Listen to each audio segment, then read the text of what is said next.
आप सभी को मेरा क्रांतिकारी जय भीम।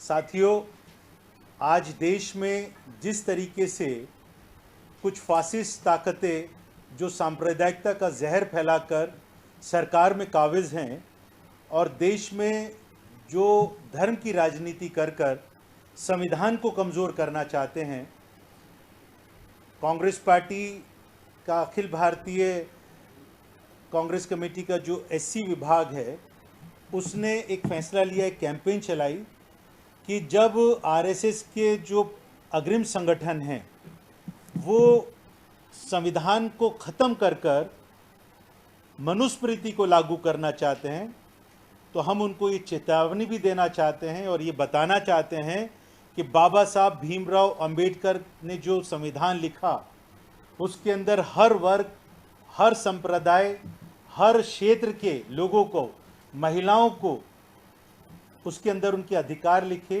उनको उनकी हिफाजत के लिए उसके अंदर कानून बनाए।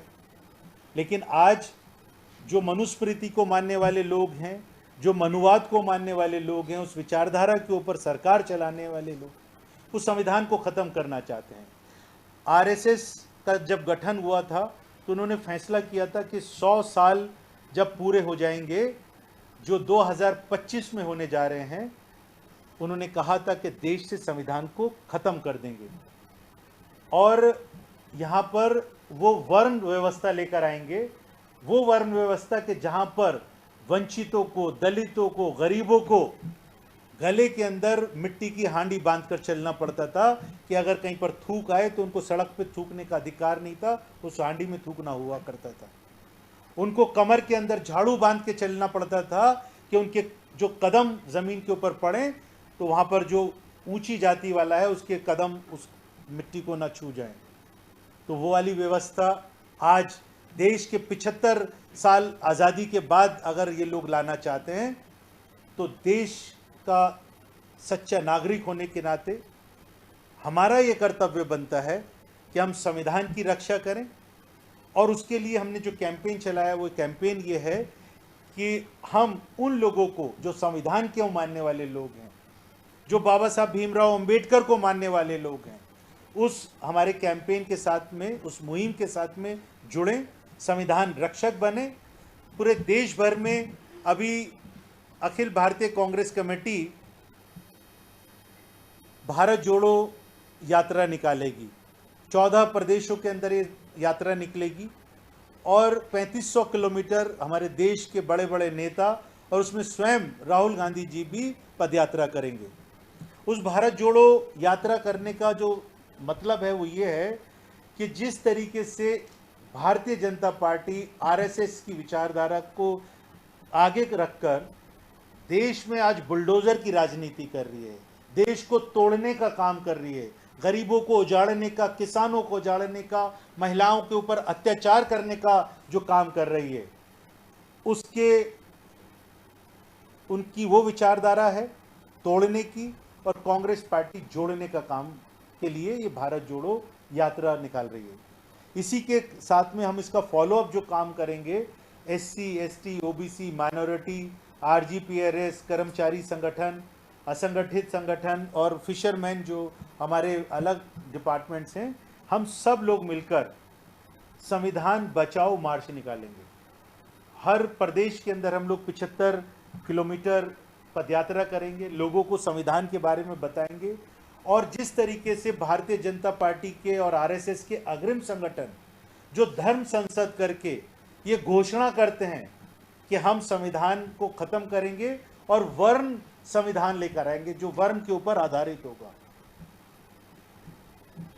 तो उसके विरोध में, उसको रोकने के लिए कि उनकी मंशा के ऊपर हम उनको कामयाब ना होने दें, उसके लिए हमने एक फैसला किया कि हम संविधान रक्षक का कार्यक्रम चलाएंगे।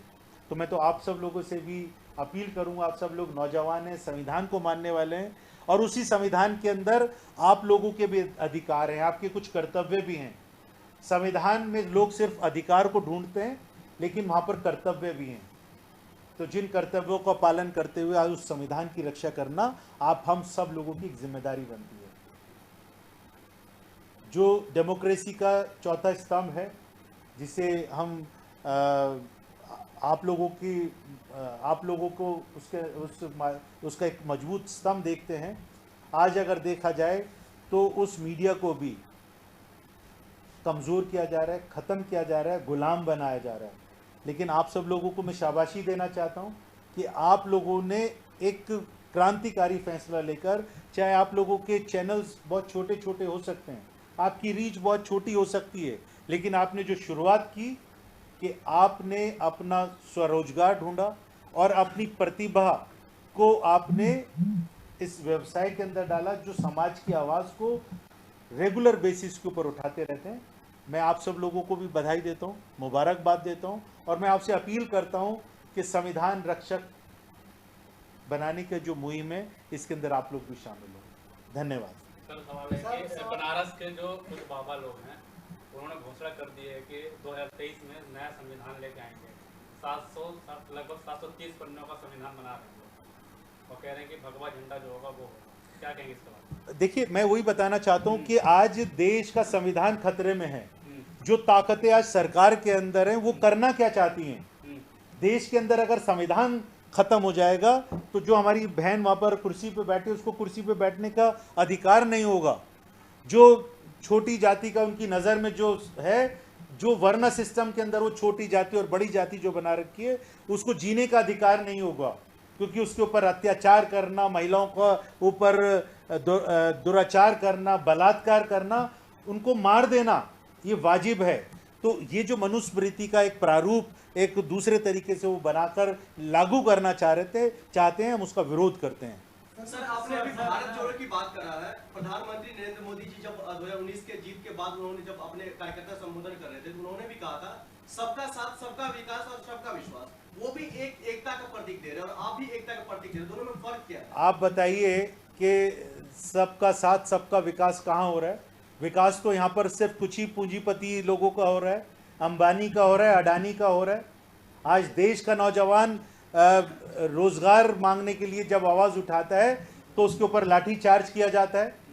आज रोजगार के नाम पर वो अग्निपथ और अग्निवीर की जो कार्यक्रम लेकर आते हैं, जहाँ पर 17 साल का बच्चा जिसको फौज के अंदर भर्ती किया जाएगा, 4 साल के बाद में उसको रिटायर कर दिया जाएगा। मतलब एक्स सर्विसमैन उस 4 साल के बाद में 21 साल की उम्र में हो जाएगा। तो ये जो व्यवस्था लेकर आ रहे हैं, उससे साफ पता चलता है कि सबका विकास और सबका साथ सबका विकास भारतीय जनता पार्टी का कोई नारा। सर, आप करें भारतीय जनता पार्टी की आपने बात कही, लेकिन कांग्रेस में तो जितने भी लीडर हैं, या फिर बड़े लीडर या फिर छोटे लीडर की बात करूं, तो वो तो सब छोड़ के बीजेपी में जा रहे हैं। देखिए, ये कांग्रेस पार्टी के नेता हों या कोई दूसरे नेता हों, ये राजनीति की मैं अभी जो बात कर रहा हूँ वो देश के अंदर जो समाज की व्यवस्था है उसके ऊपर बात कर रहा हूँ।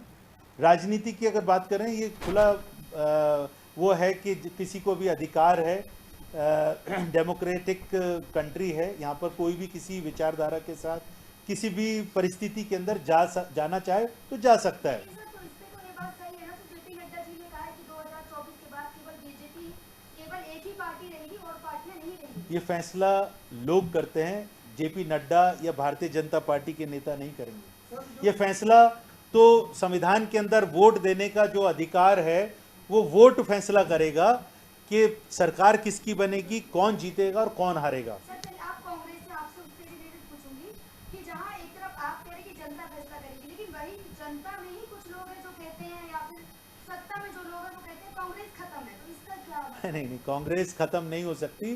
कांग्रेस एक आंदोलन का नाम है जिसने देश को आज़ाद कराया। देश के विकास में, देश के निर्माण में कांग्रेस पार्टी का एक बहुत बड़ा योगदान रहा है। और आज भी जिन PSUs को, पब्लिक से जो सेक्टर अंडरटेकिंग्स हैं, उनको बेचकर जो भारतीय जनता पार्टी के लोग आज धन इकट्ठा कर रहे हैं, वो कांग्रेस पार्टी की देन है। मैं इस बात का गर्व महसूस करता हूं कि हम लोग कांग्रेस से संबंध रखते हैं।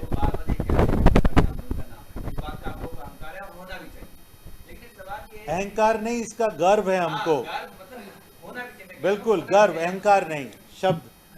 जी, मेरा सवाल ये है कि बार बार आप कह रहे हैं कि मनुस्मृति लागू करने की बात की जा रही है बीजेपी नरसिंहानंद एक तो प्रधानमंत्री कहते हैं कि भाई हर घर पे तिरंगा लहराया जाएगा और दूसरी तरफ वो कहीं तिरंगा उठा के फेंको, यही सबसे जड़ है जिहाद का होना निकाल जो बोलते हैं। लेकिन आप लोग सड़क पर उतरे क्या?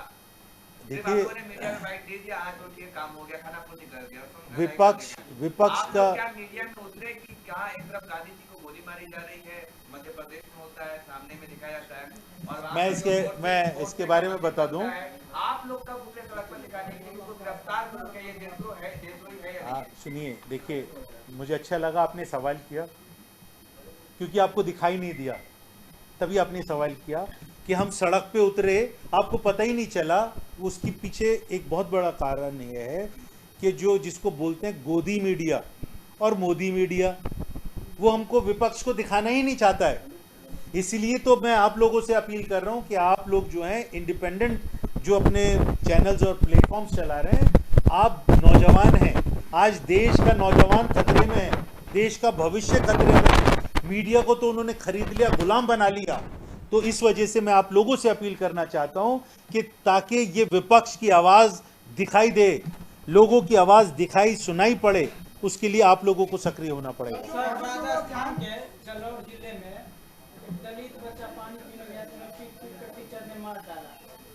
ये एक इंटरनेशनल खबर बन चुका है सर, इस पर आप क्या कहना? देखिए, मैं इसके लिए बताना चाहूंगा कि बड़ा दुख का विषय है। आज भी 75 साल के बाद हाथरस के अंदर छोटी बच्ची के साथ में दुराचार होता है, बलात्कार होता है, उसको मार दिया जाता है, रात के अंधेरे में पेट्रोल डाल के जला दिया जाता है। जालौर के अंदर 8 साल का बच्चा अगर मटके के ऊपर हाथ लगा देता है तो उसको मास्टर पीट के उसको जान से मार देता है। यहाँ पर मूछ रखने के ऊपर अगर हत्या कर दी जाती है तो ये बड़ा दुख का विषय है। और 7 तारीख से शुरू होगा और 7 सितंबर से कन्याकुमारी से लेकर कश्मीर तक 14 प्रदेशों के अंदर ये चलेगा, जिसके अंदर 3500 किलोमीटर पूरी यात्रा को कवर किया जाएगा। अच्छा सर, आपसे एक सवाल कि ऐसा जनता में क्यों विश्वास नहीं बन पा रहा कि आपकी तरफ, जैसे कांग्रेस का पहले जो सपोर्ट रहता था जनता की तरफ से, अब जनता के अंदर वो विश्वास नहीं है। और दूसरी चीज, जब अध्यक्ष बनते हैं तो मतलब आपस में ही वो बनते, कभी सोनिया गांधी जी, कभी राहुल गांधी जी, कोई बाहर का परिवार से लगती है। आप छोटे भाई हैं, नौजवान हैं, तो मैं चाहूँगा कि थोड़ा सा आप सवाल जो कर रहे हैं उसकी पर पूछे, थोड़ा रिसर्च भी अगर आप कर लें तो।